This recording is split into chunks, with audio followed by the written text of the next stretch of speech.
Parte 1. Mi nombre es Julián y soy técnico de antenas. Mi trabajo consiste en viajar a los rincones más desolados del país para reparar repetidoras que nadie más quiere revisar.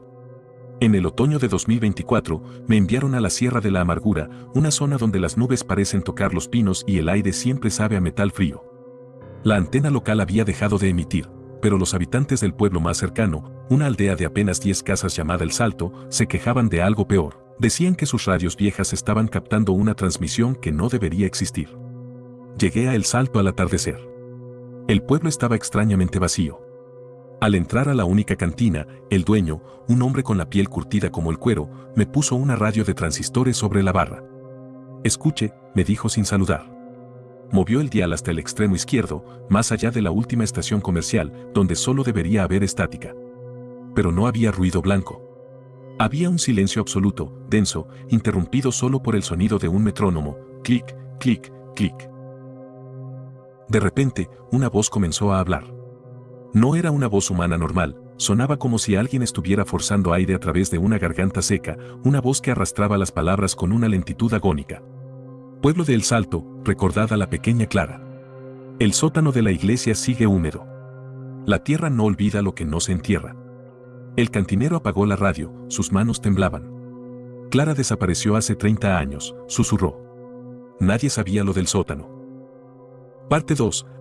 Subí a la cima del cerro donde se encontraba la antena principal a primera hora de la mañana.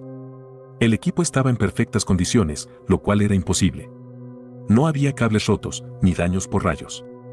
Sin embargo, cuando conecté mis auriculares de prueba al monitor de frecuencia, la estación 0.0 me golpeó con una fuerza ensordecedora.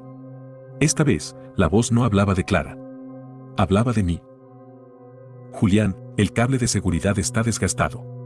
Tu padre no murió en un accidente, Julián. Él te vio antes de caer. Me quité los auriculares de un tirón, el sudor frío empapando mi frente. Mi padre había muerto cayendo de una antena, similar hace 10 años. Siempre se consideró un fallo del equipo, pero esa voz sabía cosas que solo alguien que estuvo allí podría saber. Miré hacia la torre. En lo más alto, entre los hierros oxidados, vi algo que no era una pieza de metal. Era una figura humana, o lo que quedaba de una. Estaba enredada entre los cables, como si hubiera crecido a través de ellos. No tenía ojos, solo 2 cavidades negras que parecían sintonizadas con el vacío.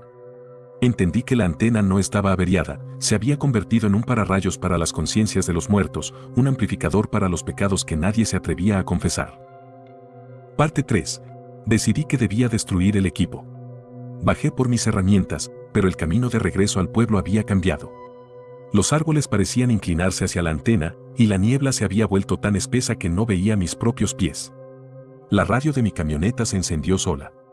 El metrónomo iba más rápido ahora, clic, clic, clic, clic. Si cortas la señal, Julián, ellos saldrán por completo, dijo la voz, ahora acompañada por un coro de susurros que parecían ser cientos de personas hablando a la vez. Somos la memoria de la tierra. Somos lo que ocultas bajo la alfombra. Si nos silencias aquí, gritaremos en tus sueños hasta que tu cabeza estalle.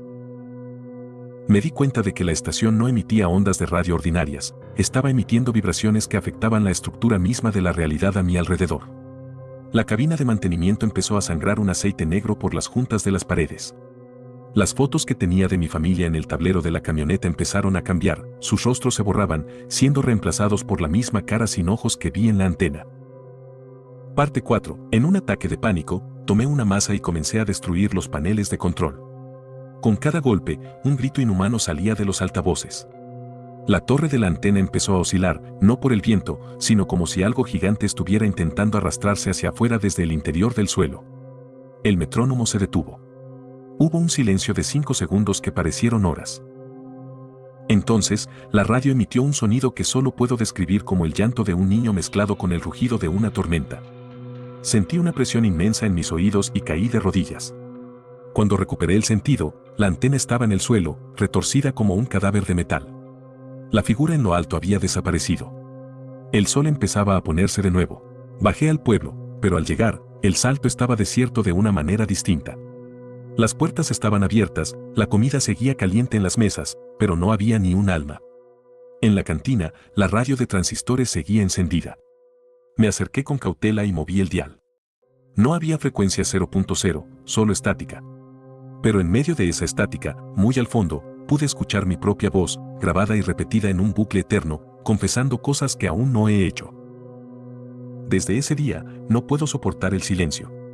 Siempre tengo que tener un ruido de fondo, porque sé que en cuanto el mundo se queda callado, la frecuencia 0.0 vuelve a sintonizarse en mi cabeza, y esta vez, la voz dice que el próximo turno de transmisión me pertenece a mí.